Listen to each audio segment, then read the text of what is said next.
This is the PC Gaming Show. What the A fuck? celebration of the most vibrant gaming platform. For the next 2 hours, you'll see all new gameplay footage, trailers, and Oh, cool. More interviews. cartoon games. Taking the stage today are first gameplay footage for Vampire the Masquerade, Bloodlines 2, Borderlands 3, Oh. the reveal of Evil Genius 2, Starmancer, Last Oasis, 2 new games from Coffee Stain Studios, Griftlands, Planet Zoo, What's Next for Terraria, Remnant from the Ashes, Mosaic, Warframe, Baldur's Gate 3, Shenmue 3, the reveal of Unexplored 2, El Hijo, Age of Wonders, Planetfall, and more. And now your PC Gaming Show hosts, Day 9 and Frankie Ward. What do I think about GTA 5 Online? Yes! Ladies and gentlemen, welcome Do you mean like the the PC actual Gaming online Show! modes, or do you mean like what like all the Twitch streamers do with like the Yes. role playing? We're so I happy know, you're I here mean- today. We have a great show for you lined up. We got 30 games that we're going to Can be be showing fun, off. but 30. Some I of don't them really like GTA that much will be anyway, so updates to existing franchises and titles. Not Others playing it. will be exclusive world first looks. Y'all ready? Well, I first want to thank our sponsors for helping make this event possible. Without their support, this event would not happen each year. So thank you so much. Thanks to you for coming out. It's 10 a.m. in Los Angeles. Happy Monday, everyone. Best day of the week. Hello to all of you up in the balcony. And of course, thanks to you tuning in live from all over the internet, YouTube, Twitch, Twitter, Facebook, wherever you're tuning in from, welcome. We're happy to have you. My name is Day 9. I'm one of your hosts for this event. Joining me is the fantastic Frankie Ward. Hello! Oh, thank you very much. She has, Thank you, she has Sean. like Hello, straight everyone. up a 70s Now, hairstyle. for you guys at home, for the first time, whatever platform you're Nice. watching on, we are going to be pulling your clever comments. Just remember that. I said clever comments from Twitch, Twitter, YouTube, and Facebook throughout the show, making you famous on the internet, on the screen. We're going to be sharing them live. And one of the things we're especially looking for are your questions for the Borderlands 3 team, because Sean, you've got a mission to Sherry, put that Sherry questions lady. to the developers later. That's right. Midway through this show, I'm going to be asking those questions to the creative director of Borderlands 3. Use hashtag PC Gaming Show, and we'll read them live. Until then, let's start the PC Gaming Show with our very first title from UK developer Rebellion. Several years ago, they announced that they were working on the follow-up to Evil Genius, a real-time evil layer simulator. And now, Rebellion is ready to reveal its nefarious vision for the project. Yeah, So, Borderlands PC is Gaming okay, Show, who's ready to but- stroke a cat menacingly? I feel like Borderlands is only fun when you play it with like, you know, co-op with like 4 players. World domination. If you don't, the game's pretty boring, I actually dare to say. At least that's how I experienced it. Borderlands 1. Not actual game footage. Here we go again. You thought that only happens to fucking console gamers? No. Fuck you PC gamers as well. That's right. No game footage for any of us. No one gets any game footage.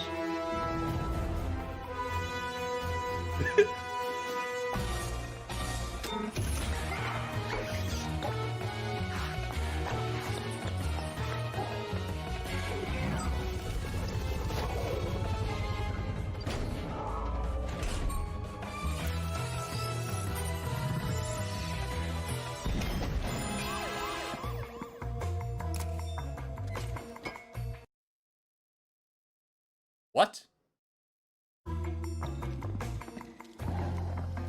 Good job. Good job, IGN. Nice stream recording. Yo, that's funny, dude. Fucking IGN, dude. They cannot even record the stream properly.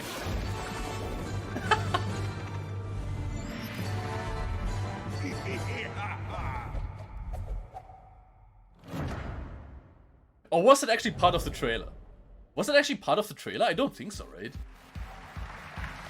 Vampire the Masquerade Bloodlines 2 is the successor to one of the most beloved RPGs ever. And with me to talk about it, I have Brian Mitsoda and Cara okay. Ellison from Hardsuit Labs. Now, Brian, Let's pay attention here. you were a writer on the very first game, so what does it mean for you to finally get to work on the sequel? It means that a lot of people have very high expectations, and we have to meet those.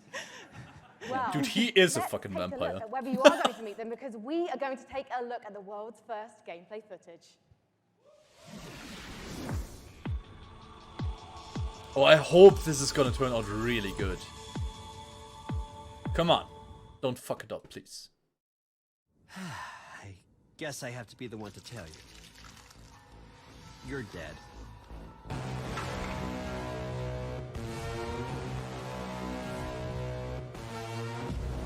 You're obviously new to this whole year. We have one rule. You don't break the masquerade.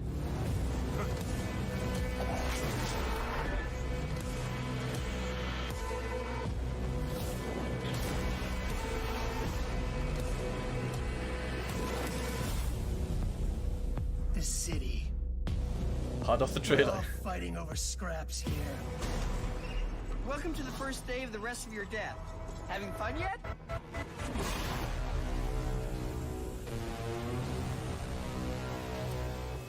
Okay.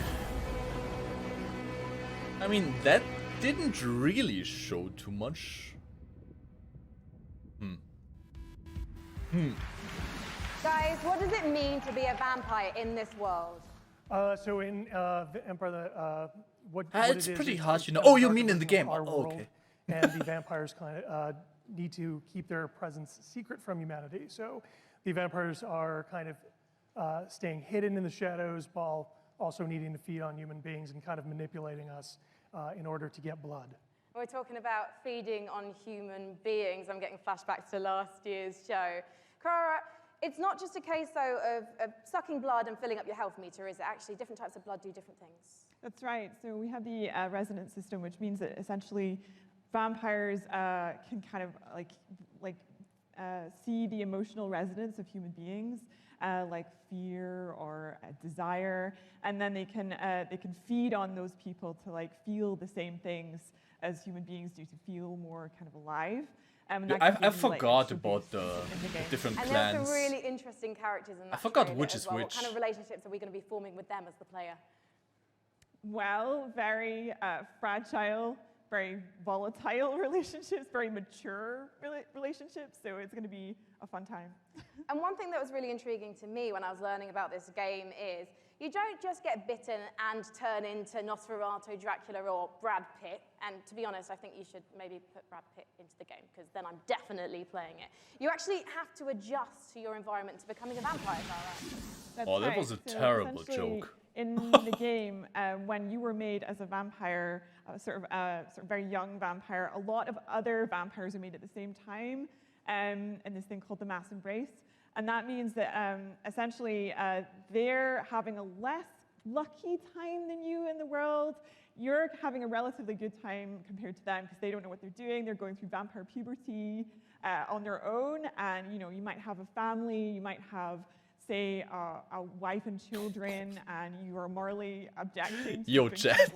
blood to survive. And Yo, so chat, have you a guys- less good you guys time, need to let's calm say, down a bit. than the player is having. So you can find them throughout the world as well. And Brian, the first game came out in 2004. You've been waiting 15 years for this. Any pressure? Yeah, tons of pressure. But yeah, we're going to make it worth it. Well, you know what? I think there are people around the world watching this, and of course the audience here, and they all can't wait to play this game. Can you wait, guys? There you go. So I think you've convinced everyone here now. When are we going to be able to play the game? We're going Q1 next year. Fantastic. And when can we learn more? Bloodlines2.com. Thank you so much, Brian and Cara. Good luck. Give it up, guys. Thank you so much. Now, have you ever wanted to play Dwarf Fortress in space? Starmancer No. is a space station sim from Ominux Games and Chucklefish. After a catastrophe on Earth, humanity has launched a desperate attempt to find refuge among the stars.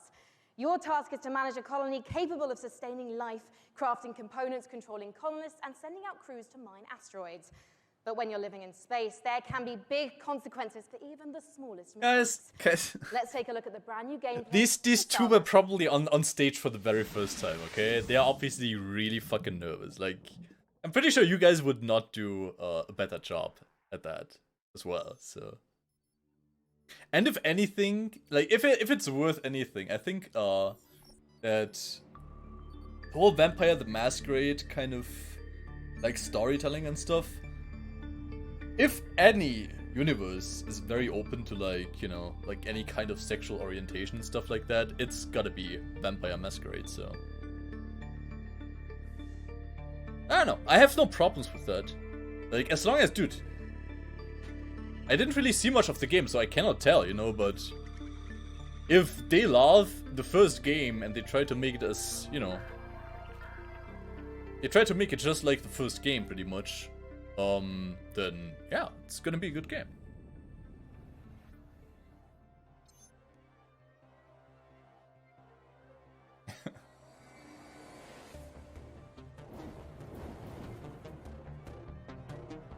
Of course she has a script behind the audience, of course.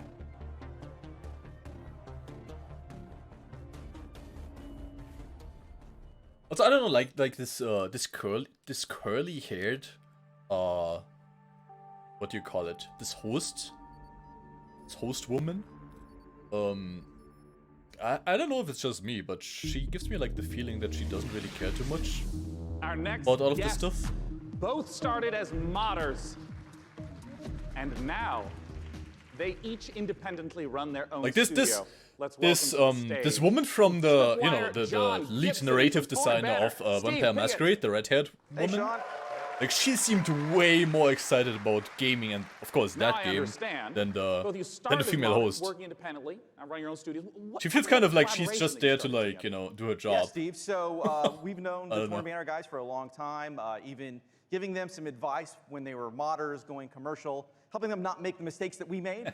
And we've been friends, and we've always wanted to work together. And now we've sort of formed this independent, former mod team, professional super group to get an awesome game out to fans. Chivalry 2, Yeah, okay. for us, this is a dream partnership So as it's gonna well. try We've to- always been really close with Tripwire, dethrone and Mortal. we really respect their games. We see them as one of the few studios that's bringing true innovation to the FPS genre, and that's what we're all about as well. Well, let's take a look at this upcoming collaboration between Torn Banner and Tripwire. Okay, let's see.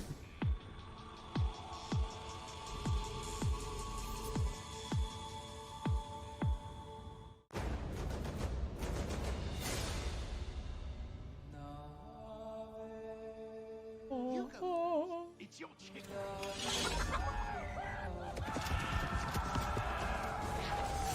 Follow me! Provider! For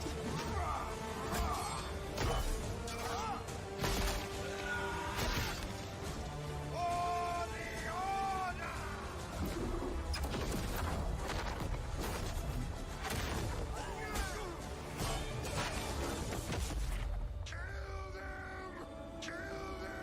Hey, look, guys, it's the Mortar expansion.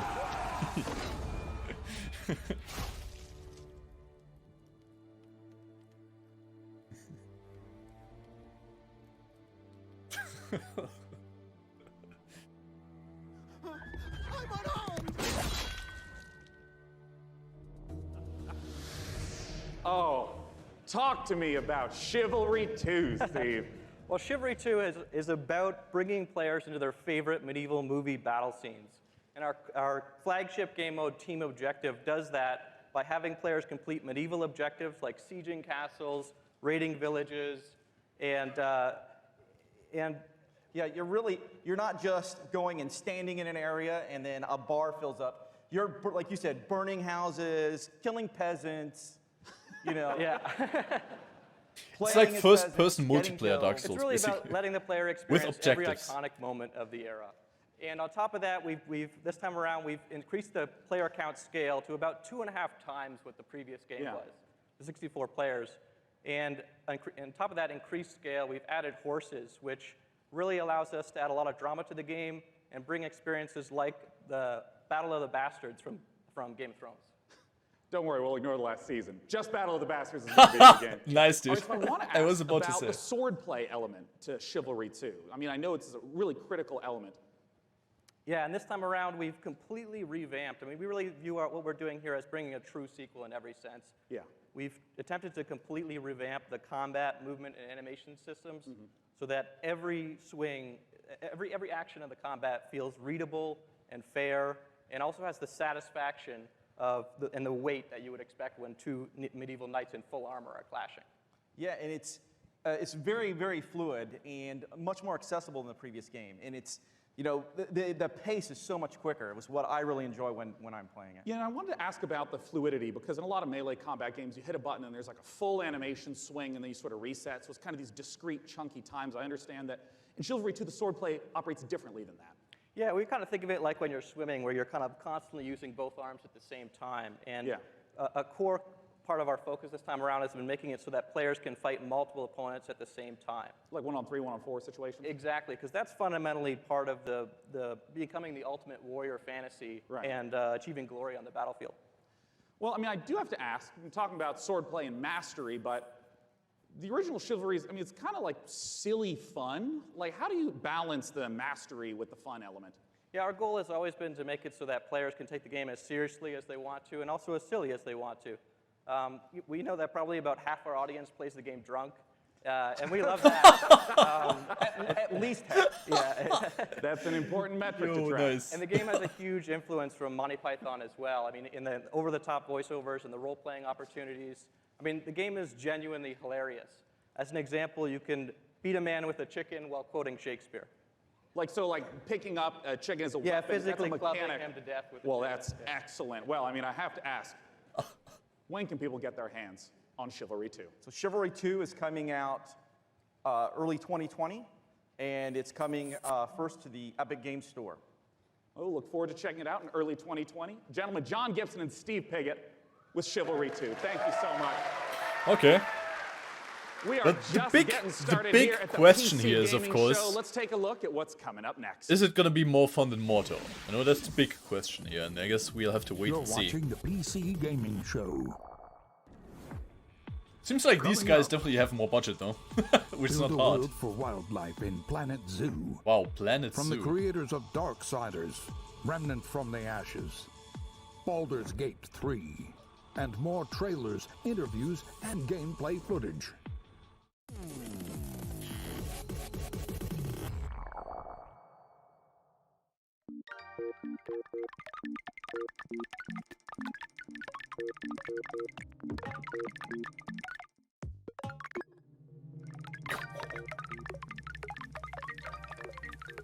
Oh, nice. Is this a mobile game, guys? Is this a mobile game? A PC games mobile game?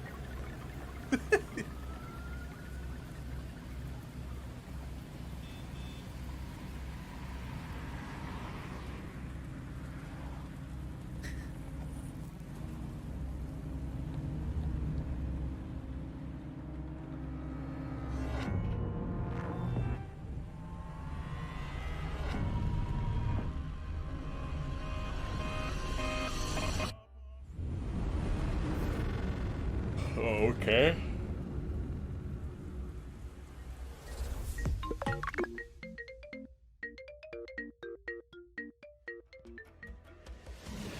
That was a brand new trailer for Mosaic, a dark and atmospheric adventure game coming later this year from developer Killbyte and publisher Raw Fury.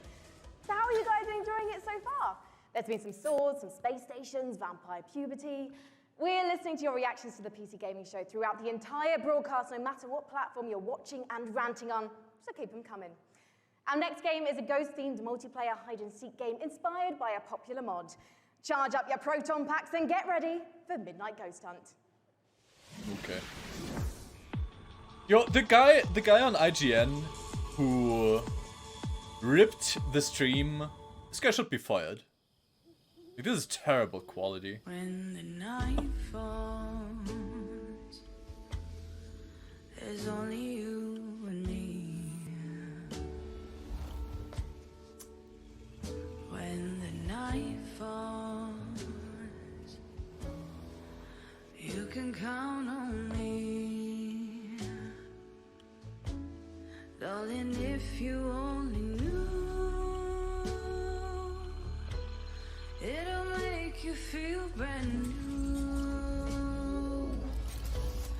So just Ooh, yo, that music though makes me sleepy.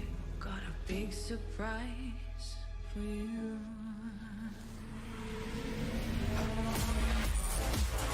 Oh. Alright. There we go.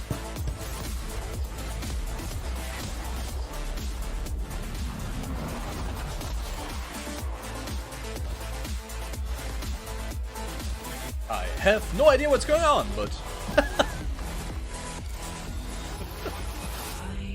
Got a big surprise okay. for you. So it's basically a team of Ghostbusters against ghosts that can, like, you know, possess objects and then troll them. Okay.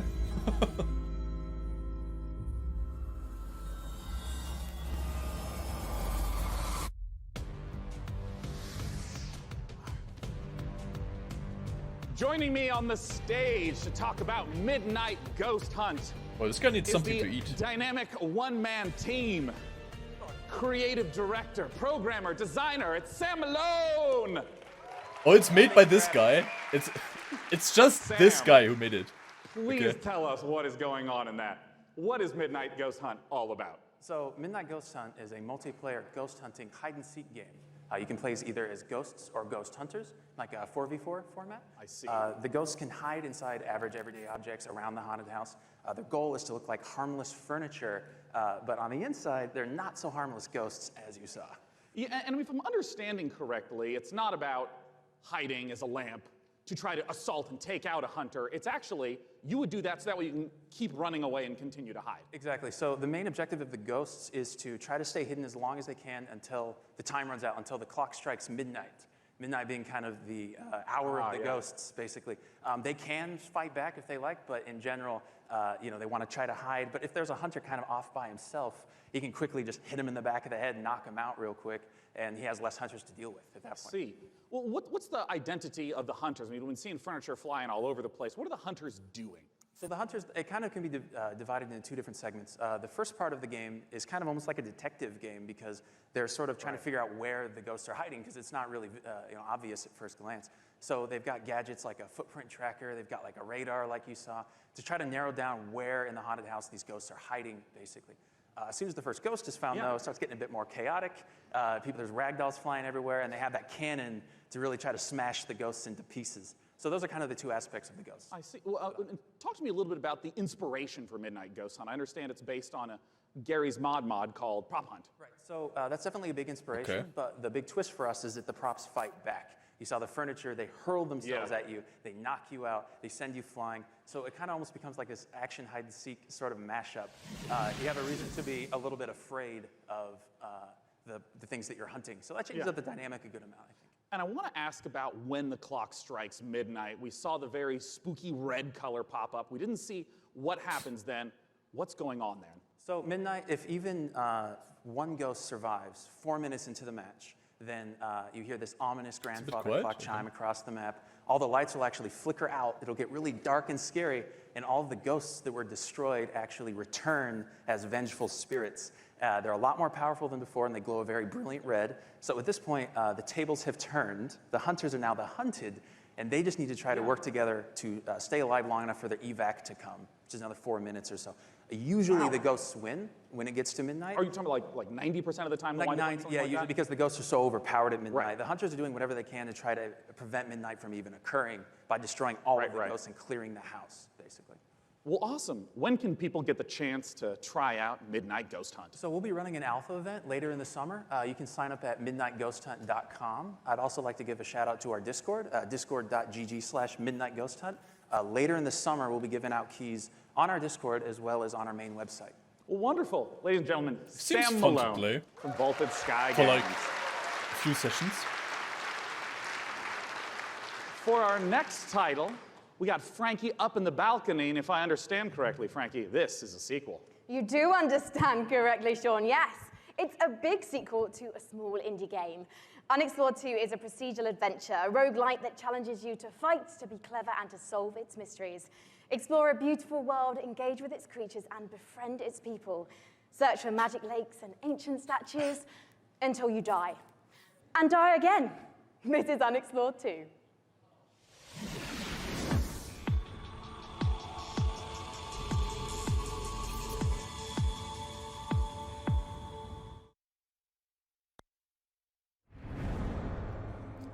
Big Sugar.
Someone help me, I don't really know what to say.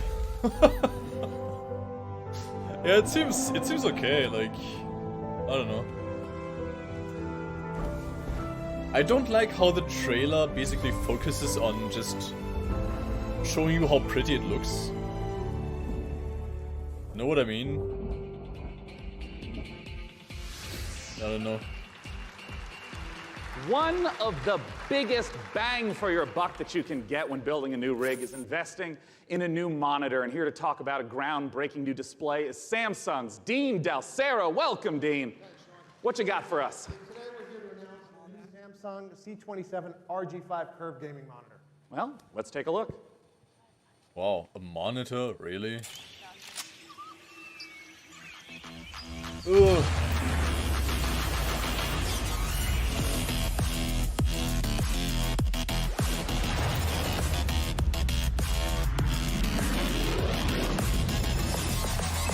$240 FPS. Okay.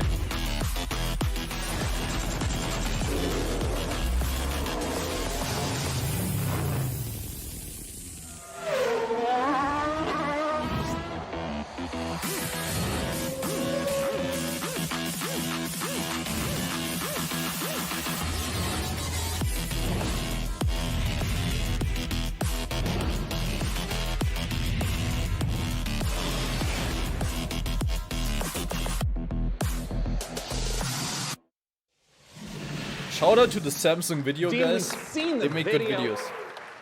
And I gotta start asking, talk to me about some of those juicy features and specs. So it's a 240 hertz curved gaming panel. We believe it's a world first. So you have lag-free and tear-free performance. And we think that the curve, it's 1500 art radius, is going to be a very immersive experience that you wouldn't get from a traditional flat panel. And I wanted to ask a little bit about some of the color I never specs. thought about purchasing Sure, it's a 3001 curved contrast monitor, to be ratio. honest with you guys. So you get those deeper Like, blacks, brighter seems whites, weird. hopefully you'll see your enemies first. Anyone before ever you see tried the it dark out? scenes. Yeah, and I understand it also has G-Sync. I saw that flash up on the screen as well. First G-Sync compatible monitor, so we're super excited about that. Well, since this is the PC gaming show and we're showing off a huge variety of games here, what are the types of games that you would expect that 240 hertz refresh rate and the G-Sync to work well with? Sure, so we think everybody's going to appreciate the speed and the performance, but ultimately, esports first-person shooters are really going to benefit. Right. Well, of course, I have to ask, not just when is it available, but what type of cost are we talking? Sure, so it'll be available in mid-July for under $400 for a 27-inch panel. So it expands our gaming lineup. To That's actually not bad. Because when you said 400, I mean, that's the 27-inch is Right. the $400. Wow. Yeah, so our gaming That's lineup actually expands a to good 8 models, price, ranging from to be 24 all the honest. way up to a 49-inch dual QHD. Check out samsung.com/gaming240 or see us in the back of the room for more info. Yeah, that's right. For any of you in the audience, it's there. You can go there for it. It's not 4K. It's not 4K. Not for that price point. Well, I want to let you know that we have all sorts of great presentations and games coming up. Let's look at what's coming up in the PC Gaming Show. Yeah, I think that's just one of the Stay tuned things. for more announcements, trailers, and never-before-seen footage, including Gearbox answers burning questions about Borderlands 3. Okay. The next game from Clay Entertainment. Get Well, ready like, I to think rip that's the just one of galaxy the a things new that you have to wormhole experience in yourself. Valfaris. Like, I cannot even And imagine more. how it feels to look at a curved monitor. I guess it can be good, like especially when it's like really big, you know, like. And now the PC Gaming Show presents What's Next from Funcom.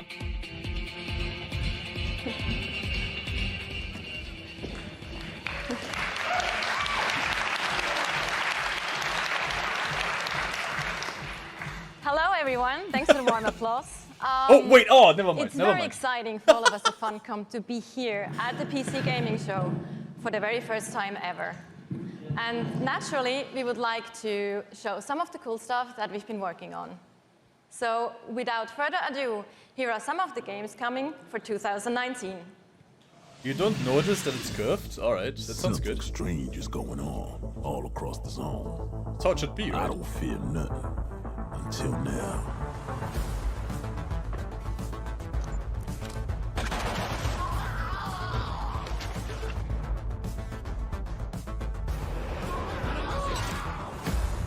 A lot's happened since you've been traveling, Khan. We could use your skills. Stalkers got each other's backs, right? What happens to you happens to me. It's a fucking moose. What the fuck? Shockwave approaching.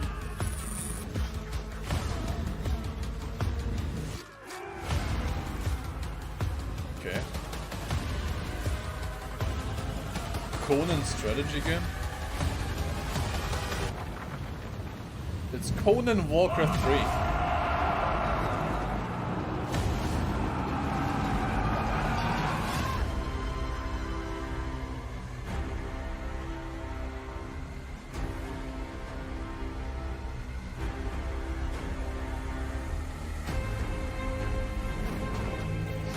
Oh. Oh, this could be a good Halloween game, guys. Yeah, this seems like one of the games where I shit my pants on stream.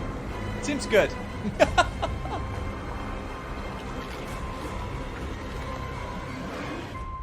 Who would have thought? My son, off to fly among the stars.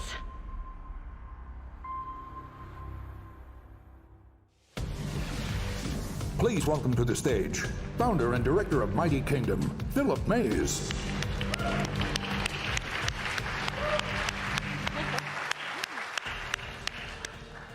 So yeah, at Funcom we've been doing our own games for over 26 years now. But recently we had the great pleasure to be working with some other very talented developers and help them publish their games. And on that note, I'd like to introduce Phil Mays. He is founder of Mighty Kingdom, a studio out of Australia, who has been working with us on something a little different. Oi, mate. Thank you, Natasha. So on April 1st this year, we put out a little trailer for something called Conan Chop Chop. And considering the date, it was perhaps no surprise that people decided that was an April Fool's joke. So yeah, we have a little surprise for you. Check this out. No way, dude. Chop, chop, chop, chop. Fuck, fuck, fuck, fuck.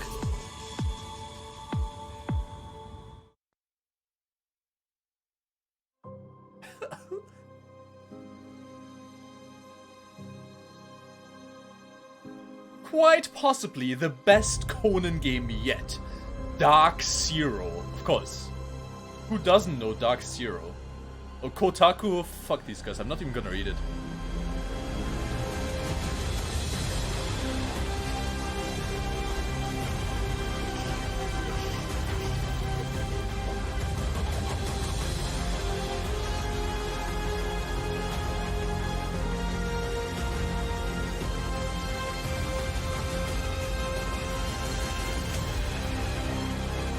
Looks kind of fun, actually. That's one of the best quotes they could find.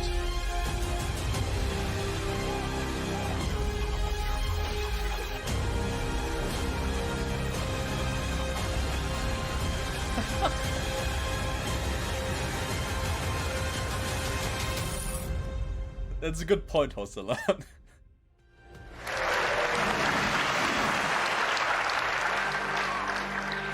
So there you have it, Conan Chop Chop. It's a roguelike action-adventure game. It's very real, and it's coming to PC, Xbox One, PlayStation 4, and Nintendo Switch on September the 3rd this year. It's 2019. We also have a playable version here at E3 at our demo room, so if you want to give Stick Figure Conan a try, then please don't hesitate to drop by. Thank you. Thank you so much. I feel like I feel like the Conan license, because it's so old, it must be really cheap. Last Oasis is a nomadic survival game set in a post-apocalyptic future where the Earth has stopped rotating. The last humans need to outrun the blazing sun in massive open-world environments. Good times. But cheer up, Sunshine. This is one of the most original-looking multiplayers we've seen, with interesting ideas underneath. A player-driven economy and some truly incredible death machines.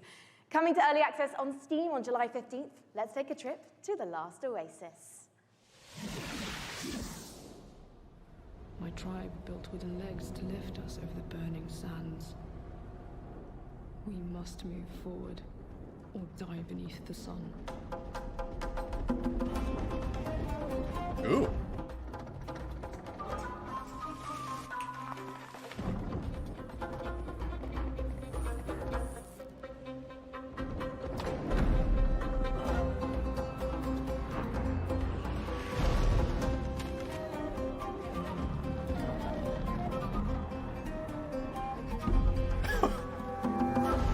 I have no idea what I'm looking at.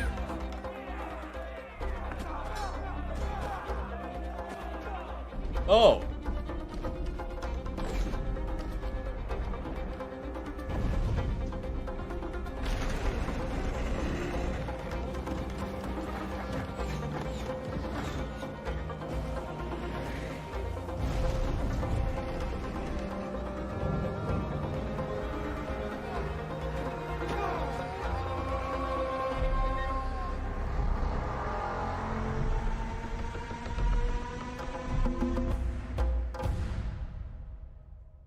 It's like a pirate mortar game, but in the desert? I don't know.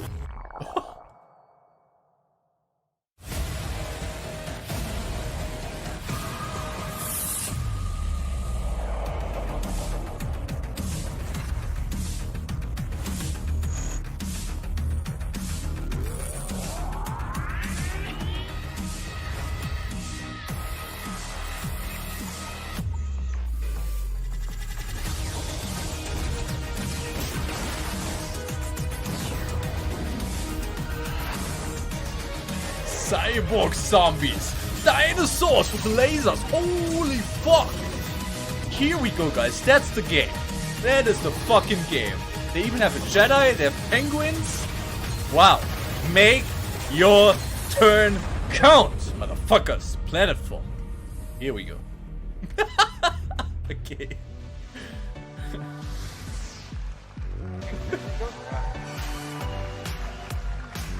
The name of the game is Age of Wonders Planetfall, a 4X strategy game, and joining me on the stage to talk about it is the game director Leonard Sass and principal gameplay developer Tom Bird. Welcome, guys. Hi. Good to be here. Thanks. So, Leonard, just give us the gist of what Age of Wonders Planetfall is all about. Sure. Age of Wonders is a turn-based strategy game where you play as one of the survivors of a shattered galactic empire. At the start of the game, you choose or create your own faction. Yeah. And they include the Vanguard Expeditionary Forces, who are in cryosleep when everything went to hell. There's scavenging cyborgs, or the Amazon bioengineers who ride dinosaurs into battle. Yeah. You know, I want to ask, because there's a pretty broad range of 4X strategy games. To give a sense of what the gameplay is, I just want to start from the beginning of a game. What happens when you first land on the planet? Well, each race has their own spaceship. The spaceship comes down onto the planet. The planet is where the entire game takes place. And that spaceship will then transform into your capital colony, where your entire empire begins, your sort of attempt to take over the world. Around you, you've got a number of sectors, and each of these sectors has a little story. Well, not most of them. So maybe you'll find a genetics lab, which is still full of horrible mutant creatures, an entertainment complex overrun by horrible robot monsters, a temple with holes in the sky and horrible demons who come and get you. Okay, calm the fuck down. And I did see in the trailer dinosaurs with lasers, correct? Dinosaurs with lasers. Perfect. Well, cats with lasers. No, sorry, no cats with lasers. I'm so sorry to disappoint all of you. Where's this guy touching his dick? With dinosaurs. Where is he touching his dick, dude? What the show fuck? up in the game briefly. You guys see that, dude? Resources and tech is a huge part of strategy games. How does that function? This guy's So part fucking of these touching sectors come himself. for your origin race. They sort of represent the past of where you came from. They include new units, new modules for your units, like jetpacks for your troopers, orbital laser cannons you can launch from space, social doctrines, it's not all about war. Yeah. And then the second part of your tech tree comes from your secret technology, and that's all about the future of your faction. So you can create like a combination between man and machine or man and computers. Yeah. Others include doomsday technologies that allows you to infect the entire population with alien brain-eating parasites, or win the game by splitting space-time. I love how many details you're giving me of the horrors that await on the planet. The future is not a pretty place. Well, I want to ask about some of the combat that we saw. 'Cause in a lot of strategy games, the combat can be very brief. It just, shows two armies pinging off each other. But I understand that the tactical layer is quite rich. Right, so when combat starts, you'll see, like on the world map, maybe like a little sort of space lab or something like that. When you go into combat, you will zoom all the way in, and you will be inside the lab. You'll see all the pipes and all of the goops flowing around. All of your units, which you've been putting together and built, are now deployed. In turn-based combat, you can move them into cover, use their abilities, shoot laser cannons. Maybe you've chosen the Dvar, so you've got like a bunch of space dwarves in little metal suits that dig holes in the ground, like shoot from the holes. Maybe you've chosen the Kirko, sort of horrible alien bug monsters. They run forwards and slash people and puke acid on them, that kind of thing. I mean, how long do some of these battles wind up lasting? This guy's so hyped. It depends. A short battle can be maybe 2 or 3 minutes, but at the end of the game, you've got a massive siege with like 20 units on your side, 20 units on their side. You've got orbital cannons blasting holes in the world, and that can maybe take 30 minutes. Well, talk to us about when we can play the game. Okay. The game is due this August 6th. It's going to be available on PC, multiple platforms, consoles, and it's available for pre-order now. Well, lovely. All right. Hey, what's that URL? It's aow-planetfall.com. Well, I'm looking forward to it. It's less than 2 months away. Gentlemen, thanks so much for joining me up on the Thank stage. you. Okay, thank you. All right. Bye-bye, guys. Thank you for sharing the horrors of the future. And for our next game, Frankie, I have to ask you, what year is it? Why? The year is 1946, Sean, my dear boy. Europe lies in ruins torn apart by the satanic Plan Z. A brave band of heroes cast the Fuhrer into hell, but little do they know, the nightmare is far from over.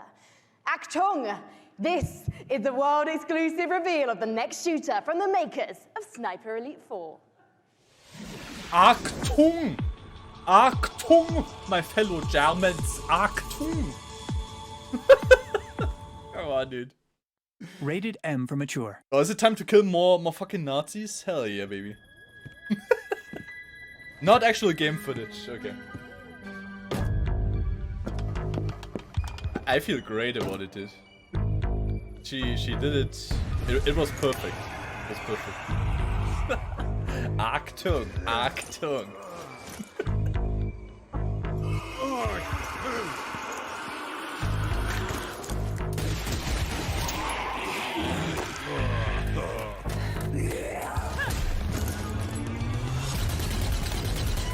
Oh, I guess Nazis weren't enough, so now they have zombie Nazis. All right. Yo, what could be more evil than Nazis? Zombie Nazis, of course.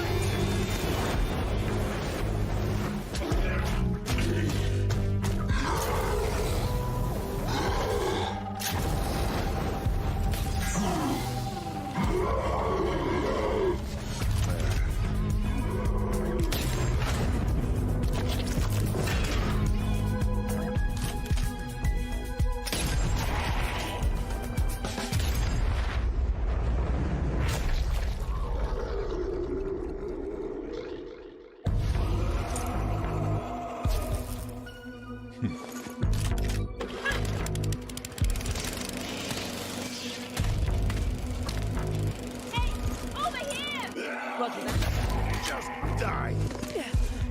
Come on, let's go.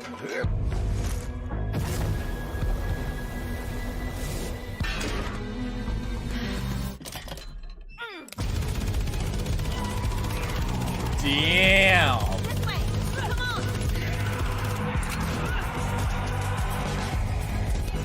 Yo, dude, she's picking this thing up like nothing.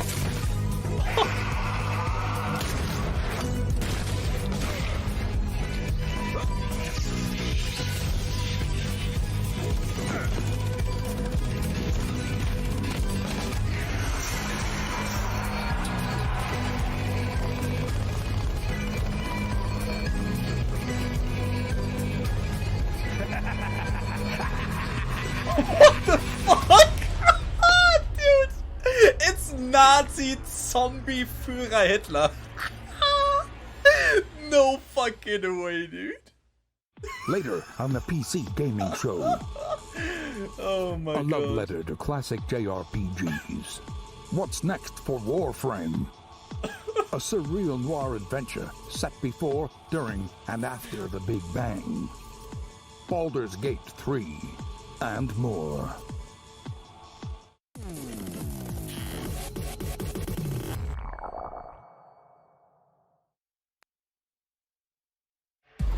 For nearly 100 years, the Root have ravaged the Earth. An unending assault without reason. We are victims to a hatred that we do not understand. This evil will consume our world and the countless worlds beyond. Unless you rise to meet it. A trial by fury and blood. You seek the source of death itself. Prepare yourselves. They are here. Oh.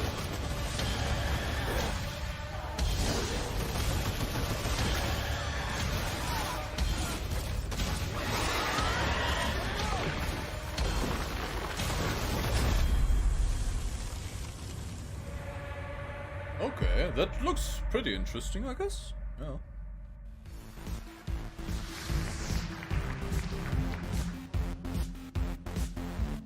Joining me on the stage to talk about Remnant from the Ashes. In that trailer, we got the chance to see so much new gameplay footage and new environments. Let's welcome the CEO of Gunfire Games, David Adams. So David, I want to ask right away, for those who are unfamiliar with Remnant from the Ashes, what kind of game is it? So Remnant's a co-op action shooter set on an apocalyptic Earth and across a bunch of cool fantasy worlds. And I mean, in that trailer, we got the chance to see a huge variety of different environments. Like, what are these different places? Who's the player in this story? So as a player, you're on sort of a Odyssey-like quest to save the world, and we really wanted to have a bunch of different cool locales that you go to just to experience a bunch of different stuff. And you start on Earth, but it rapidly changes very quickly as you get into the game. And one thing that we've talked about before is that replayability is a huge focus of the game, that you could play through it 10 times and still be seeing new bosses, new monsters, new locations. How exactly does that work? Yeah, I think one of the coolest features of the game is the dynamic generation system. So we generate the maps, the enemies, the quests, NPCs, bosses, everything. You've built those all by hand, right? Yeah, it's all hand scripted, but the system takes all the pieces and stitches it together. So you might play the game and come into work and say, hey, I talked to a giant tree and fought a dragon boss, and I'll be like, I met a guy in a helicopter, an old guy in a helicopter, and killed a tree ant. And we'd have completely different experiences playing the same game. And you just have to keep going through and eventually explore what all the possibilities are. Yeah, you can play the game over and over again to see the stuff. You can jump into your friend's world to experience the content in their world, and that's a big part of the game, just jumping in and seeing what you get. Well, I want to ask about loot, which is, I understand, a big part of the game. How does it function alongside this ever-shifting gameplay experience? Yeah, the loot in the game is all legendary items, and it's tied into the dynamic generation. So if you fight a boss or meet an NPC or get a cool, unique side quest, it generally coincides with a cool, unique item. It might be a boss weapon or a magical item or armor. So if you play the game and you get all completely different events, you'll have different equipment than I have.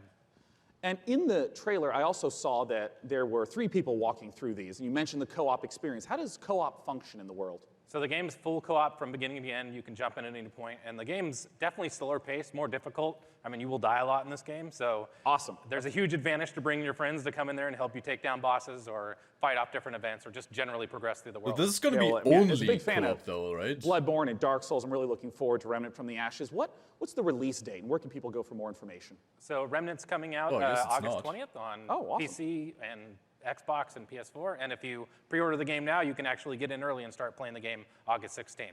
Well, awesome. Ladies and gentlemen, David Adams from Gunfire Games. Thanks so much for talking to us about Remnant. And as we mentioned earlier, keep those questions coming. I will be asking on stage the creative director of Borderlands 3 everything you want to know. Doesn't matter what platform you're on, just use hashtag PCGamingShow. And until that time, let's talk about our next title. This one was announced 2 years ago at the PC Gaming Show here. It's a game from Klei Entertainment called Griftlands. It's changed quite a bit in the last 2 years. Never heard of it. It's now a deck-building roguelike where you don't just fight, but you also negotiate your way through a broken-down sci-fi world. It's going to be available on the Epic Game Store in one short month on July 11th in alpha. Let's take a look at some of the footage of what you'll be playing.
So it's like a card game RPG, I guess.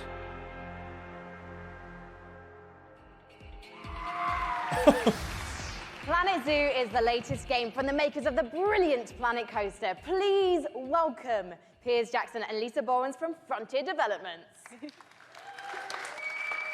Now, Piers, what kind of zoo are we going to be running here? So Planet Zoo is a new management sim game from us. It involves you building and looking after a modern zoo, and you get to look after the most authentic animals we believe you've ever seen in a video game.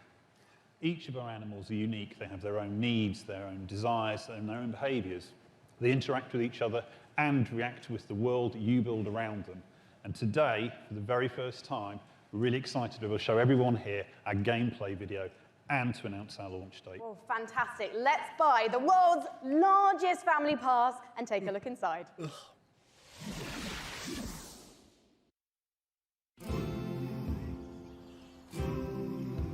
Actual in-game footage, guys. Actual in-game footage. Oh. Oh. It actually doesn't look bad. Not at all. Oh, fuck you, IGN. God damn it, dude. Oh. The graphics are too much for IGN. Oh, nice. You can suck up some shit. That's awesome. Dude, that's actually... Dude, that's what I want to do when I get home from work. Like, you know, you have like a hard day in the office. You get home... you want to get your fucking vacuum cleaner. You want to suck up some shit. Some huge, giant pieces of shit of whichever fucking animal just wants to shit around. Yeah, that's... I'm gonna get this game. Hell yeah. I'm kidding. But I see how this can be fun to see. Lisa, I love some of the animal shenanigans here. I mean, hippos pooing. Yeah. Adorable baby elements. It's absolutely brilliant. I can't wait to play it. But before we saw the trailer... I like how she's actually pulling the same jokes as me, but she's... I don't know. So nowadays when she you might go actually to be the serious. zoo, you're not just going to see all the lovely, pretty animals. You go there, you want to be, you know, learning about conservation. You want to learn about the research that they're doing. You want to be educated. And these are all things that you're going to be able to do in Planet Zoo. And these ideas of the modern zoo is really what we take to heart. And we're going to be promoting, you know, the health and the welfare of your animals as the most important thing to do. And Piers, when can we see more gameplay, and when are we going to be able to get our hands on it ourselves? So we're obviously actually demoing look the like game people who would all, work at a all zoo, this week at if you E3, ask but me. most people aren't going to be able to Kinda see funny. that. So we've recorded our presentation. Lisa's done a fantastic voiceover for it, and we'll be releasing that onto Frontier's YouTube channel. That goes live this Friday at 11 a.m. Pacific time. Well, fantastic. I cannot wait to watch. No, it's Thank it's you not so humanity much for getting joining us. stupid. Here's Anissa, It's- I mean, everyone. Suits are cool. It's just Next up, we have a very special guest You know. all the way from Japan. I don't want to take care of them. What does my shirt say? My shirt Welcome to the says. stage, gaming industry legend and Shenmue creator, Yu Suzuki. Oh shit! It's Yu Suzuki himself! That is right. My shirt Ladies says. and gentlemen, joining me on the pain is stage temporary, is a pride is legend forever. of Japanese game development. Oh, It's Mr. it's Yu him. Suzuki. Hello, everyone. In addition to being the brains behind the following games, Hang On, Space Harrier, Outrun, Afterburner, Virtual Racing, and Virtual Fighter, Yusan also created the Shenmue series. Oh. And he's here to talk about Shenmue 3 right now. Take it away, Yusan. この場に立てて光栄です。I am so honored to be here standing on the stage today. それと20年支えてくれたファンの皆さん、ありがとう。I just want to say thank you to all the fans supporting me for the long 20 years. Thank you very much. Wait. Oh, please let the game be really good. The wait Please let it be is- really good. Nearly over. That's right. Let's take a world exclusive look at Shenmue 3. Please don't suck. Please don't suck. Please don't suck. Please don't suck. Honestly, I don't think your kung fu is strong enough. Grandmaster, I...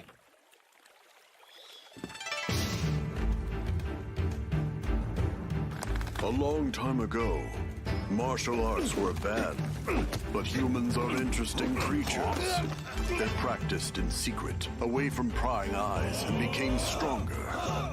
One even practiced atop this very boat. Nam Tren survived the ban and was passed on in this way.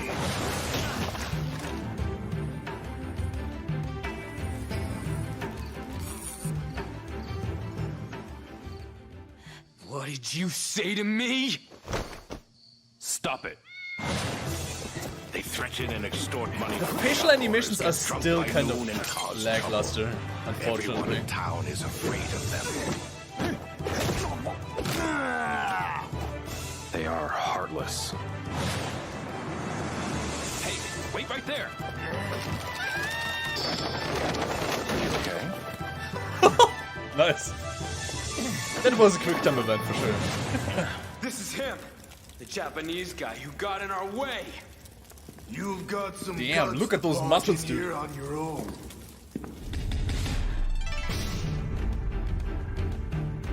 November 19th.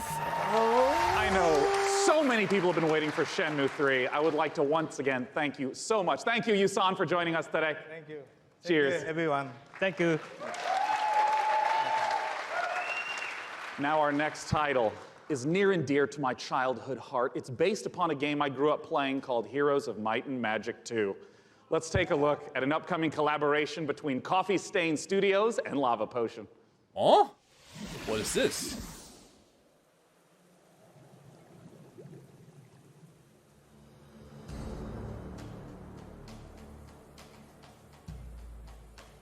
That's pixels. That's a lot of pixels. You it is who we are. In dead or in living, it's near and it's far. In human and beasts of the land. It flows through the forests, it breathes the sand. Rap God.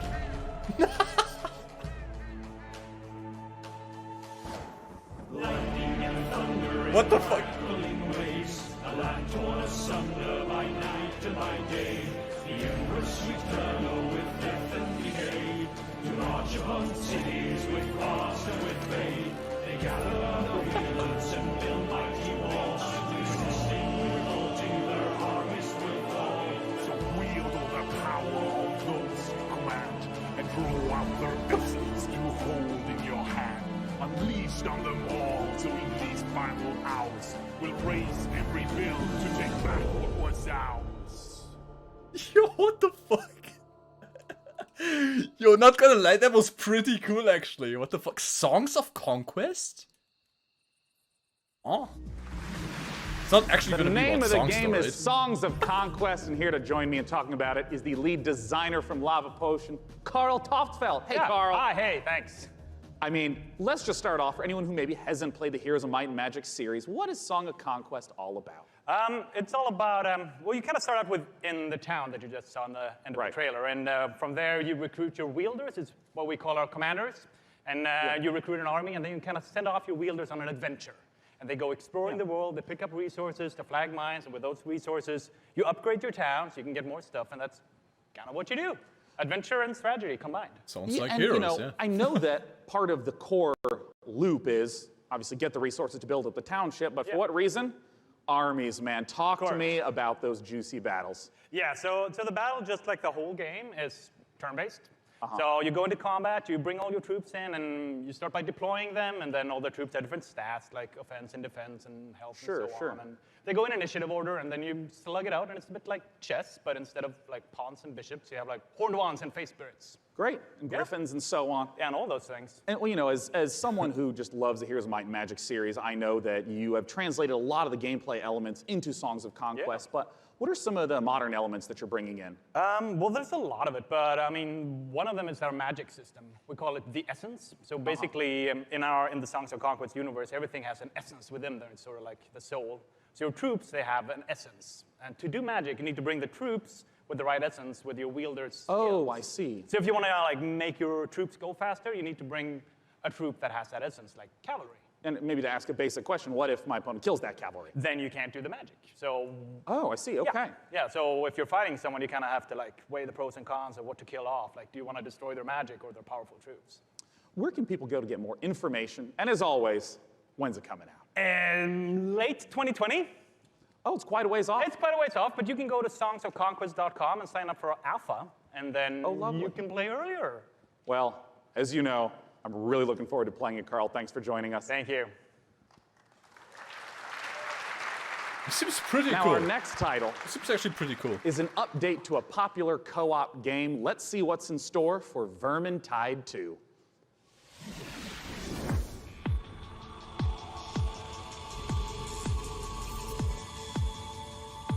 I'm waiting for the next shitty game to talk about Shenmue. Oh, that's Warhammer?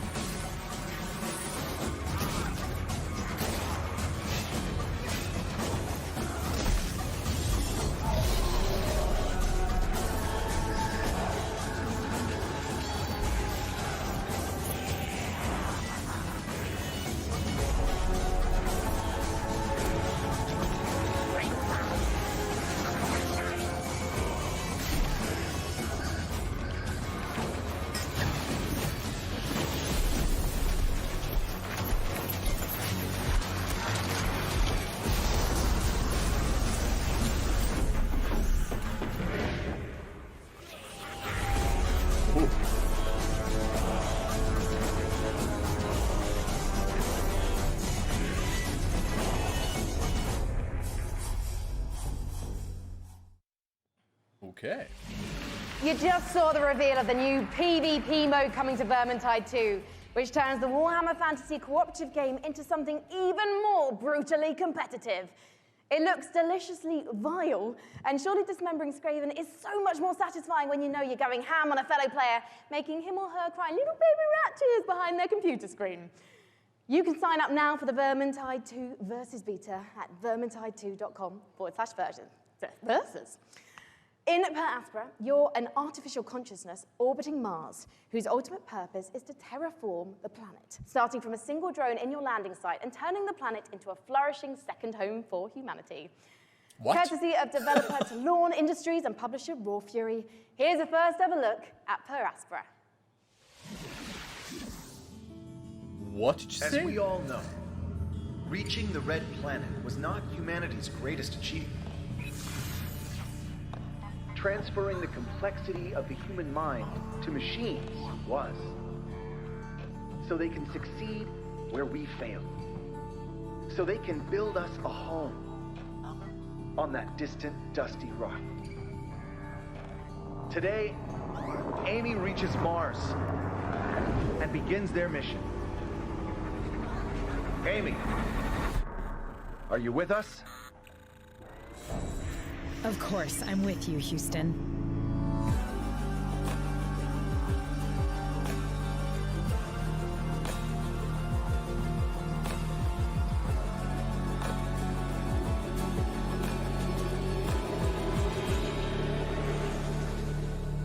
Okay.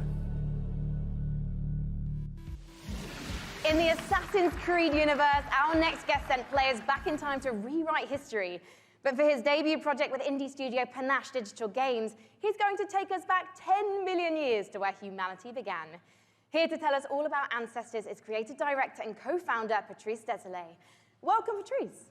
Thank you for having me. I'm really happy to be here. I've been waiting 10 years to come back on a big stage at E3 showing off a game. Well, it's fantastic to have you back. I just want to ask, what inspired you to tell the story of human evolution? Well, when I started Panache, I needed a game, an open world game in which you can do a lot of things. You need a character in a 3D environment at first. And I said, oh, I'm the historical guy, I'm the historical dude, so I need an historical period. So Okay, so let me say what I wanted to say about Shenmue 3. Because I won't have to build a city, I won't have to build What we saw in the new technology, trailer- and I was a bit naive. Because we built Actually, it looks Africa pretty much 10 just million like years what ago. we saw before in the older And trailer. that's not easy to build. It doesn't sound easy. I mean, how have you turned those themes I'm getting into a bit gameplay? worried Well, about the game you on the play technical our last side. common ancestor, right? Like, of all the we big still apes. didn't see And any, then like, you actual have good to explore your environment, animations. and eventually you expand your territory. Which is a you bit expand your sad, but then clan, again, because I don't think I'm you're actually not gonna playing care that much. One badass character. You play a 'Cause, group you know, of badass the game is characters. mainly about And eventually you evolve into different the species. atmospheric Up until experience and the Lucy, storytelling, so- Australopithecus, roughly 2 million I think the game is still gonna be I great. imagine our ancestors had a lot more issues to deal with than we do today. There's going to be a lot more dangers in this world, so tell me a bit more about those. Well, it's all about from a prey to a predator. Basically, at the beginning of the game, everybody is there to kill you and devour you. And basically, at the end, it's pretty much you, where you're the predator, and everybody's afraid of you. And that's the idea of Ancestors, the Humankind Odyssey. So, Patrice, ultimately, what is the key to evolving your clan successfully? Curiosity, you need to explore, because, you know, I made a game about characters, and you needed to follow the story I wrote for you. This time, Which you're basically primate writing is the best? story. These Like, votes, dude. there's no story per se inside. It's not about going and see mission givers. It's not about looking at the mini maps and the little dots. It's about you, hey, Homo sapiens. Can you survive like our ancestors did? And that's the question I'm asking the players. It'll be for you to answer that question August 27th. Well, I was going On to PC first. I was going to ask you when we can see it, and you answered my question first. Thank you Yeah, so I'm much, getting Patrice. good at this. As Patrice says, Ancestors will be released August 27th, and you can learn more at ancestorsgame.com. This seems interesting. Very strange, but kind of interesting too.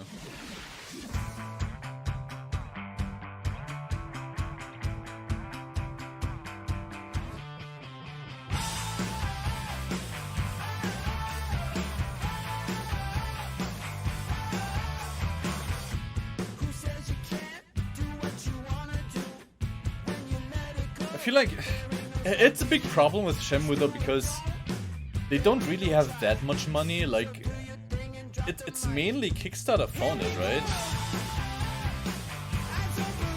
Not funded, I mean, of course. So it's like, I don't know if they even have the budget to, you know, make the game actually good looking.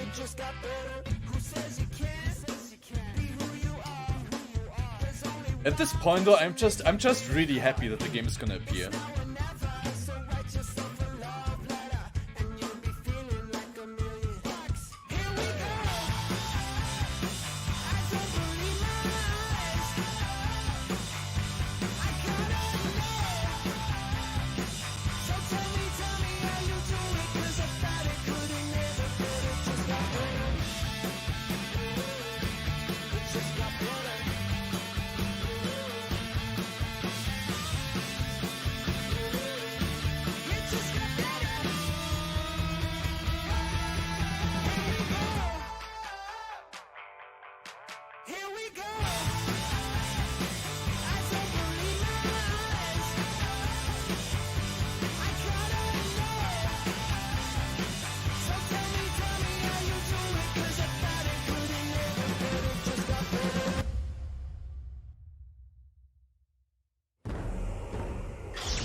fuck is that? An auto chess clone?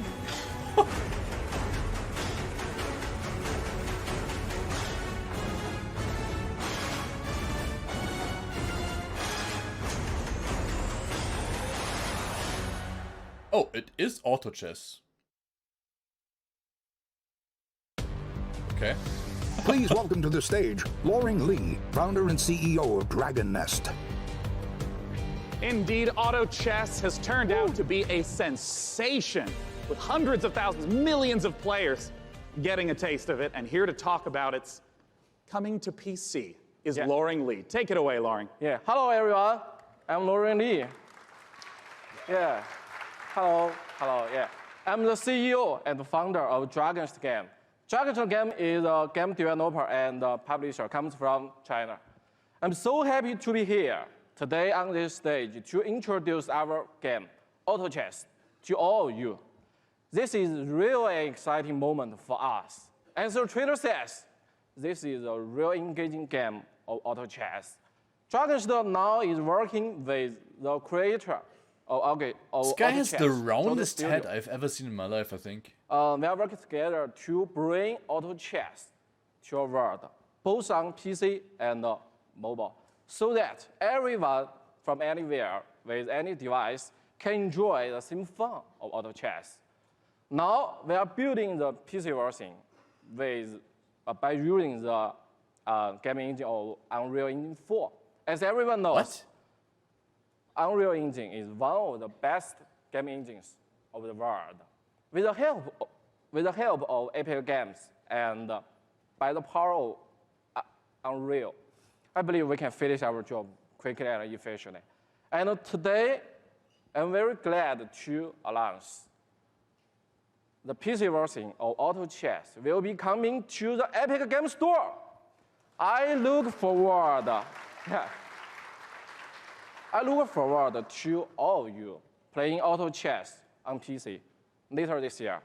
Okay, thank you everyone. Thank you, Loring Lee. Yeah, cool. That was a bit Thanks so hard much to for sharing the understand, but I news guess it's with fine. us. Once again, Auto Chess, if you have not played it, you must check it out. It is so fun. Our next title, with Frankie up above, I understand is an inspired indie game.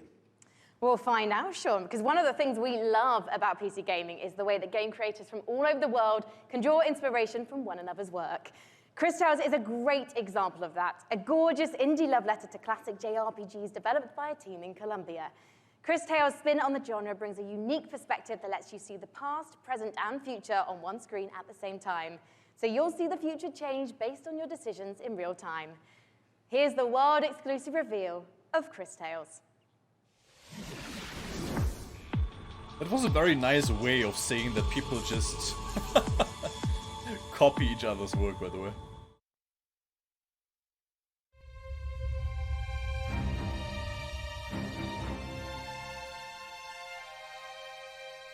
If you saw what was, what is, and what would be. If you knew how it ends, would you change it? Best indie Could you game make the hard 2018. decisions? And would you be strong enough to fight? Oh.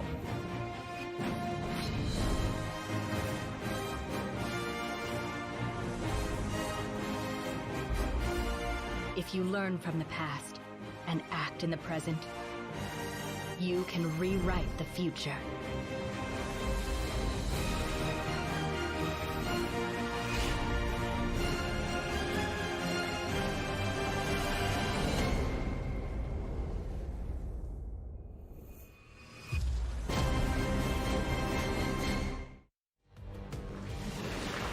Okay. Holy shit! In What PC the fuck gaming, is that? it's not the size of your weapon, it's how you use it. And I'm holding what I'm one saying, of the, baby. well, quite frankly, it's a bit average, isn't it? It's just your average, Glock, really. No. It's one of the ridiculous alien weapons from our next game, Valfaris, a brutal, heavy metal-infused 2D action platformer inspired by true old-school classics like Contra and Turrican. Assuming the role of fearless warrior Therium, players must blast and slash their way through the doomed citadel of Valfaris, overcoming its deadly environments and enemies before challenging the arcane evil. Can it actually Very shoot hard. lasers?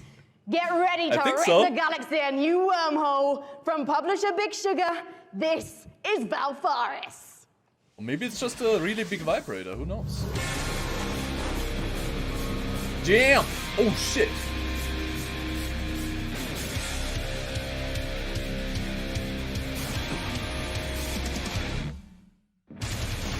Oh! Oh! Yo, actually a good game? Oh shit! Damn! Oh! Yo, this looks sick actually.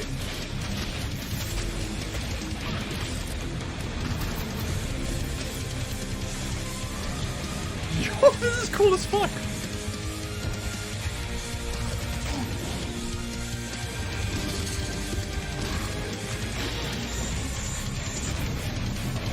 Holy shit! Yo! Yo, dude, this is sick. Just incredible. I like action it. in the I Valfaris like it a trailer. lot, actually. I'm very excited for our next guest. In case you have not been in downtown LA, E3 is covered with Borderlands 3 art. It's amazing, it's beautiful. And joining Borderlands me 3. is the Okay, amazing okay, and here beautiful we go. Paul Sage, creative director of Borderlands 3. Beautiful's a new one, thanks. Yeah, there you go, Paul. Welcome.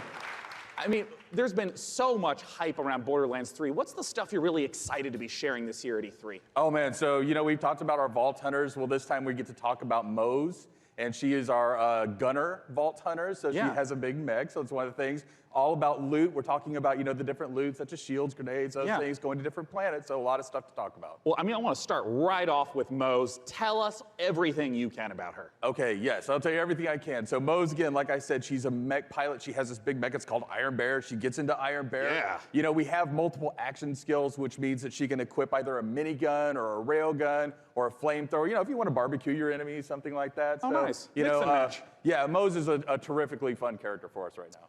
Now, we've been excited to be collating a whole bunch of community questions. We're going to break them into two categories. First, there's a whole bunch of repeat questions that I want to make sure we get to right now. One of the big categories is about loot, because you've mentioned having a billion guns earlier, but what can you tell us about some of the other gear, the other progression systems in the game? Yeah, so let's talk about grenades. Like one of my Gunna, favorite things that we don't Siren, get to talk about a lot. Beastmaster, and So in the past we've had Operative. grenades. Okay. They've had like one thing. They can bounce. They can stick to different things. Yeah.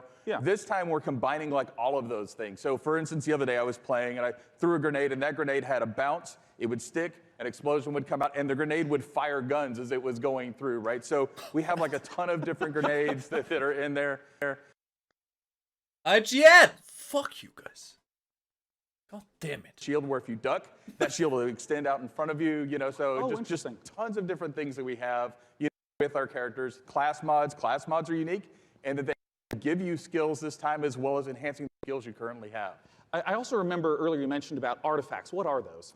So artifacts are, we've kind of concentrated on like, hey, does the game feel fluid? Can I, slide into things? Can I jump? Can I mantle? Right. So when we were playing with that, we slid into a barrel, right? And the barrel exploded, and we're like, well, that's kind of fun. Yeah. So why don't we do something like that? So our artifacts actually add certain things to movement. So for instance, you can slide faster. You can slide, and every time you slide, there's an explosion. We have something we call.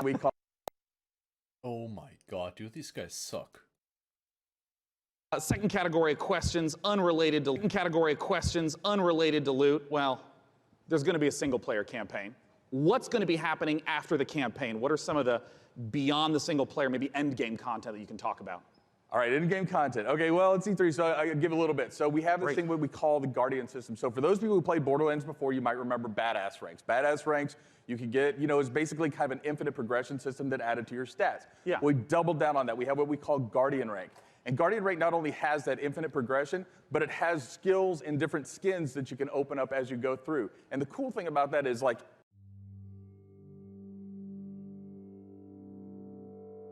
and then we're going to hit some rapid-fire questions. How do the boss fights in Borderlands 3 compare to Borderlands 1 and 2? I know those were big aspects. How do you build upon that? Right, so I think of a boss fight, like I'm an old school Nintendo fan, right? So I love huge boss fights that have like three phases and stuff like that. So now those people, smart people in the audience know that we've talked about going to vaults instead of vault, right? And so there are Right, different, right. like, huge boss encounters there that are just, multi-phase boss encounters. We have, like, a lot of different mini-bosses throughout the game, so a lot of different boss encounters throughout the game. Well, now I want to ask some really quick questions that should be yes or no, very brief. First, from Castore. How will you be handling multiplayer? Multiplayer, we will basically be allowing anybody to jump in at any time, so... Awesome. From MHL Animations. Can I pet the gun? Great question. I'm not here to judge what you do with your gun, so, that's a personal question. That's a good All right, answer, great. actually. Sam Wiseman asks, is Maya's new companion a siren? People are asking the right questions. That's what I will say about that. Oh, you tease. Sorry. All right, from Ironic Sanguine says, is Tiny Tina going to be seen fighting alongside the Vault Hunters? Yes. Nice. All right, I'm just going to blast through a couple more as fast as I possibly can. Right. What's the level cap at launch? 50. Will we get to see Flak? Yes. Will we see golden keys and or shift codes for Borderlands 3? Absolutely. Will there be duels? Yes. Other kinds of PvP? Yes and no. Huh? And also maybe. And Perfect. maybe, yeah. And will you be able to transfer weapons between your characters? Absolutely, right from the start. Perfect. And when is the damn game coming out? Friday the 13th, 2019, September 13th. Perfect. Borderlands.com for more information.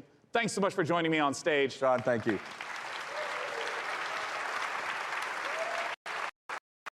That's pretty soon, actually. Again, if you have not seen all the setups in downtown for Borderlands 3, they're beautiful. Our next game.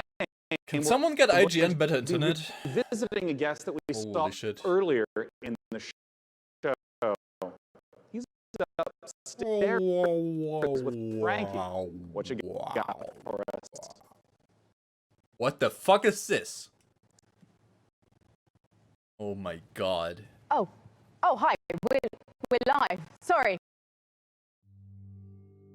Okay, I'm actually glad about this right now. I'm actually very glad about this right now. Maneater is an open world action RPG, or Shark PG as we call it. You What? start as a small baby shark pup, and you have to survive in this harsh world and try to eat your way to the top of the ecosystem. The three words that we think sum the game up the best are eat, explore, and evolve. And we also have someone we'd like you to meet. Well, let's meet him then. Let's take a look at the new trailer.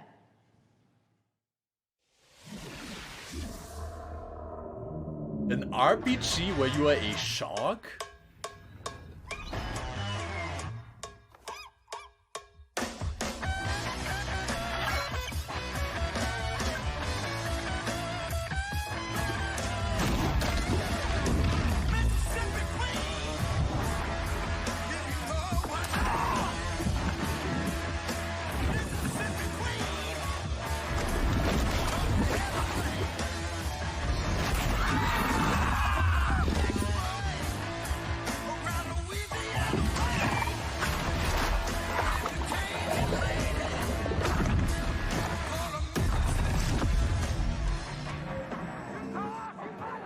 Come any closer with that camera, we two gonna tussle.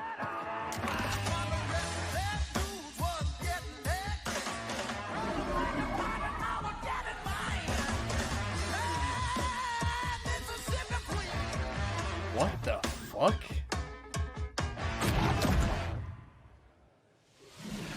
John, who was that appallingly dressed fisherman in the trailer? Because quite frankly, not even I would eat him. What? That How was is the Scaly gameplay? Pete. And Scaly Pete's the villain in this tale. Pete is a best fisherman in the Gulf, the best shark fisherman, or he'll tell you he's the best shark fisherman. And he disfigures our baby shark at the beginning of the game and does some really nasty things. So he's not a very nice guy. And now the story of Maneater is told through the lens of a reality show called Shark Hunters versus Maneaters. And it follows Pete and the player shark on its adventures. And it's a really, it's a very exciting way to tell a story. And based on that trailer, to be honest, John, it looks like your main goal of the shark is to just bite everything. Yeah, there is an awful lot of man-eating going on in this game. That is the name of the game. And but we'd like to think of the game as a shark-tastic fun action game. It's like GTA if you were a shark. But there's if there is more to the game than just eating, so we spent a lot of time moving through the water, breaching out, and adding abilities to go up on the beach for an afternoon weird. snack. There's a lot of exciting things that you can do in the game. And you mentioned before it's a Shark PG. How does that progression system work? So there's 3 facets to the Shark PG elements of the game. There's growth, there's life phases, and there's evolutions. So growth comes about through eating things, nutrients, people, whatever you can find. And that's kind of like your XP in the game. That allows you to level up, your shark will grow a little bit, you'll get more powerful. And then at key phases that we call life phases, you'll make a big jump. So let's say you're a brooding teenage shark and you're about to become an adult. When you become an adult, you take a big leap in size, a big leap in power and capability. And then as you reach these life phases, you unlock evolutions that can be applied to parts of the shark's body. For example, you could get metallic teeth that allow you to shred boats, or a powerful tail that allows you to jump to incredible heights, or you could get mutated lungs that allow you to spend a little more time on the beach getting those afternoon snacks. Just really quickly, John, everyone's wanting to know this question. When's it coming out? So we're really hard hammerheading away at this game and trying to make it the most awesome Shark RPG ever. The Shark punts. We're not ready to announce a date, but we're pretty certain you're going to see it before the next PC Gaming Show. Well, I hope we do, John. Otherwise, I'm going to have to start biting people. In fact, I'm quite hungry at the moment, so I think actually I'm going to find this an game audience there because sounds you guys so are tasty, weird, so but I'll in see like you a in a good bit. I'm just way. gonna have I a don't snack. even Thank know, you, John. dude. Thank you. I don't even know. Who comes up with that kind of game? Dude, it's really funny. Also, what the fuck am I looking at now? A fucking chair? Amazing.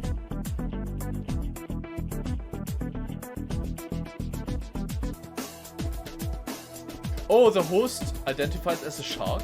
You mean sexually? Okay, I can understand.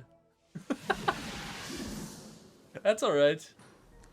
You know, one of the absolute best parts about being sponsored by iWin for the PC Gaming Show is that I get to sit for this next segment and talk to you about Terraria. Terraria is one of the best-selling PC games of all time, selling almost 30 million copies. And part of the reason why it's maintained such popularity is the fact that the developers Relogic continue to add content, going from 250 items at release to now over 4,000. Let's take a look at their penultimate expansion coming up, Terraria Journey's End. Anyone played this game? I've never played it.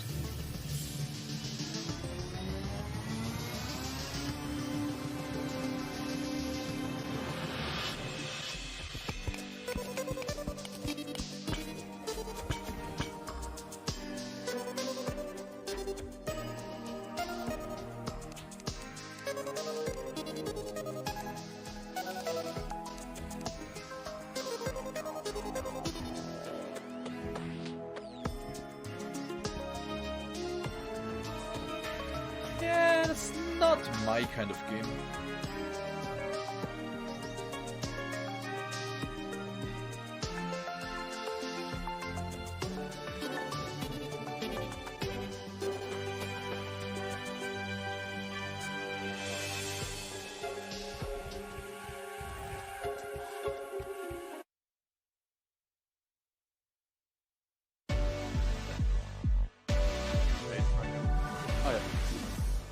Oh wait, that wasn't even IGN's The next title problem. that What we're the going to be fuck? It looking just at ended. is a It just game that is randomly the ended. spiritual successor to Her Story. It's called Telling Lies by Annapurna Interactive, and joining me to talk about it is game director Sam Barlow and actor-producer Logan Marshall Green. Welcome, gentlemen. Thank you. Nice to be here. Yeah. My main man. Now, if you haven't played Her Story, you totally should. It's fantastic. I want to note, it is a game where you watch live interactive video in order to uncover what happened with a murder. What is it that's going on in Telling Lies? What's the premise? So, like Her Story, Telling Lies is a game in which you watch video footage to piece together a story. And this time we have a woman who has stolen an NSA hard drive, which contains secretly recorded, intimate, and private conversations between our four characters. How can you just randomly steal Something an has NSA gone hard terribly drive? wrong, and it's up to you to figure out what and why. It's time to take a look at some of the gameplay mechanics and see Telling Lies in action. Let's take a look.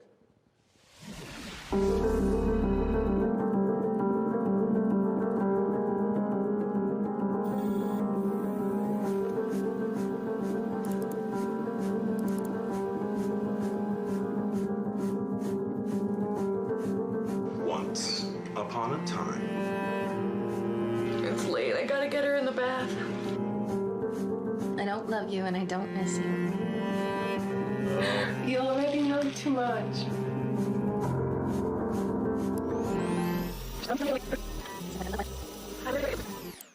It's late. I gotta get her in the bath. All right. Love you. Love you.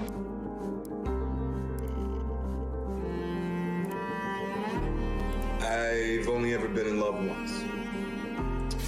Okay. It was with a girl I met when I was 18, but I was too young and naive to handle it properly.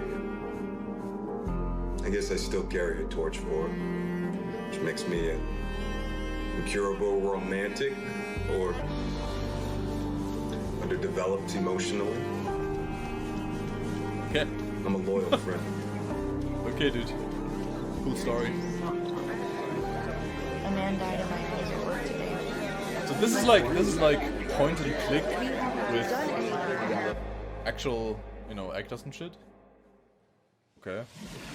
Oh, Sam, I got some questions for you about what we've just seen. I mean, talk to me about the mechanics. I mean, I saw, you know, subtitles up, highlighting, and it was loading more video footage. What's going on? So what we do in Telling Lies is we take all of the exploration you would have in a normal video game. So all that walking around in a 3D world. Yeah. And we apply that directly to the story, to the footage itself. So you're going to be scrubbing around in these clips, paying close attention, and you're going to be picking up on the subtext, listening to names, people, places. And with that information, you're going to use that to find more clips, dig into those, and over time kind of build up this picture of the story. And it's truly like an open world video game. Well, I mean, you know, a lot of times with open world video games, they talk about, you know, the square kilometerage or miles in America. What's the sort of scope that we're talking about? Like, how many hours of footage is there? So we got like over 10 hours of footage here. Wow, really? It's a story that encompasses like 2 years.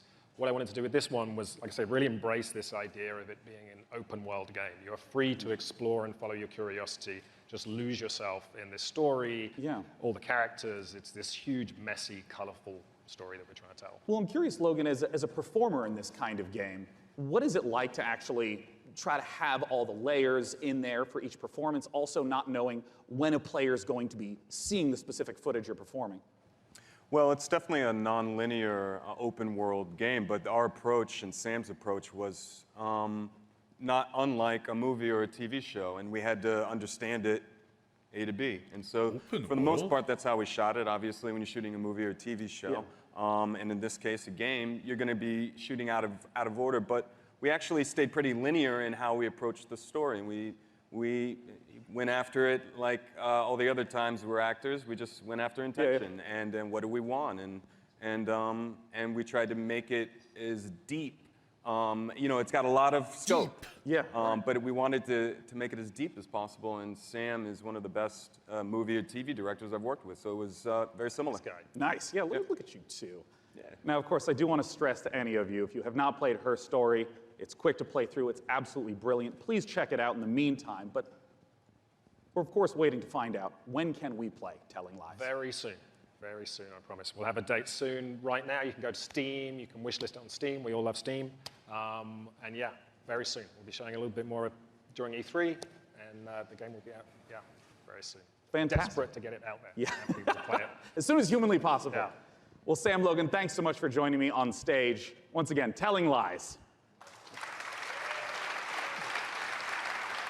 Now, up on the balcony, Frankie's going to be talking to us about a game that my friends, year after year after year, keep telling me I have to play because of how much they've improved it. Frankie, what's going on with Warframe?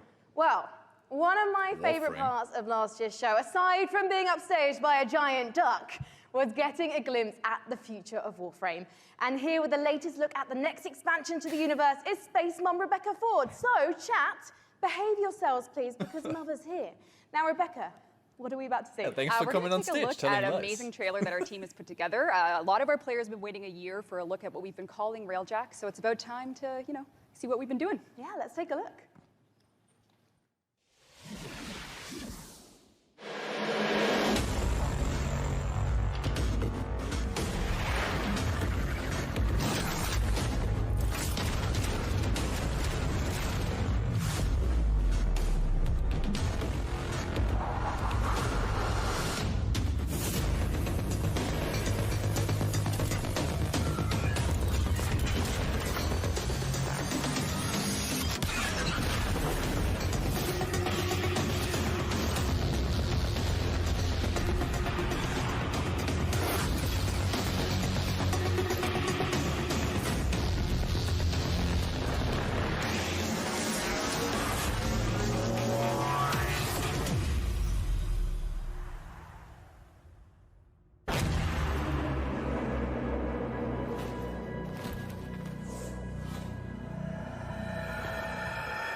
Rebecca, it must be so exciting to know that the fans have finally seen it, and you're clearly going all in on the epic space combat. She is So tell me shaking, about dude. the new stuff the players going to be able to experience. I wasn't shaking before we started talking, and now I am because it's real. Because Empyrean is what we're calling codename Railjack. It's basically taking the Space Ninja part of Warframe, sending it back up to space, bringing players that squad gameplay they know, taking the enemies like the Corpus and the Grineer, giving them their own Railjack to essentially explore the solar system with and take down the bad guys.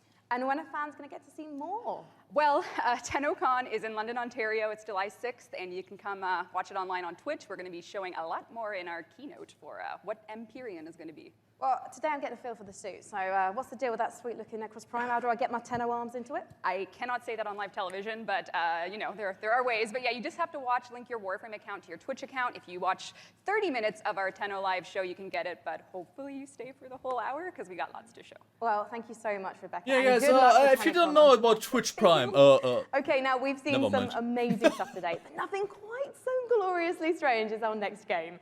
Developed by Brooklyn-based studio Feral Cat Den, it's an existential-based jazz odyssey set during the Big Bang. Yeah, it's actually blown my mind learning about this one. Buckle up, everyone, because we're about to get bonkers with Genesis Noir. Bonkers?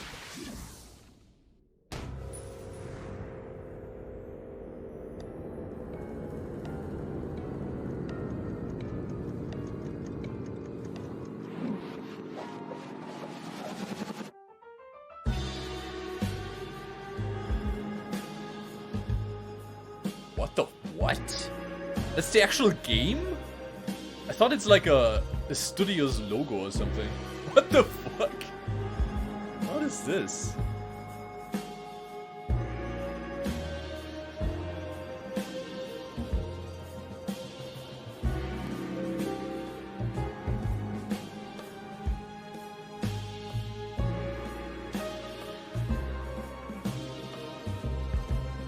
Wow, dude, this looks artsy as fuck.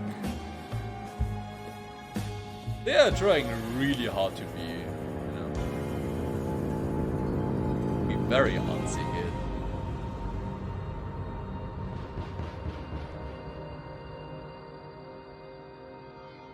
Okay, Genesis Noir. Cosmic Adventure. Genesis Noir, just beautiful, stylish art. The next game we're going to take a look at is the twist. That's all he on can the say. Stealth genre. It's called El That's all he Hijo, can where say you about play it as well. As a 6-year-old trying to escape a monastery and find your mother using toys and tricks to avoid monks. Let's take a look at this gorgeous spaghetti western-inspired project from Studio Handy Games. Stealth game with Home Alone mechanics. Oh. Oh.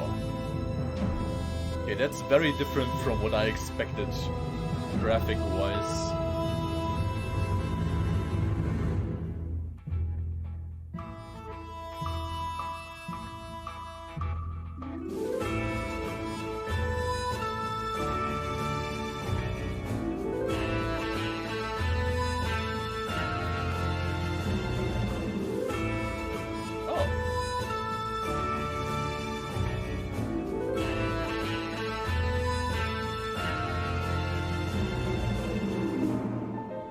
This doesn't look bad, actually.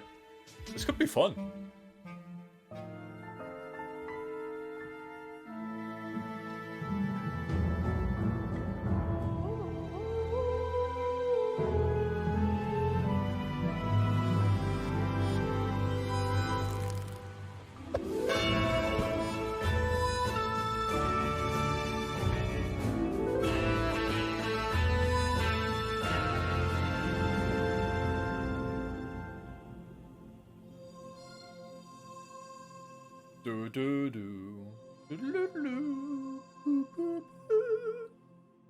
El Hijo.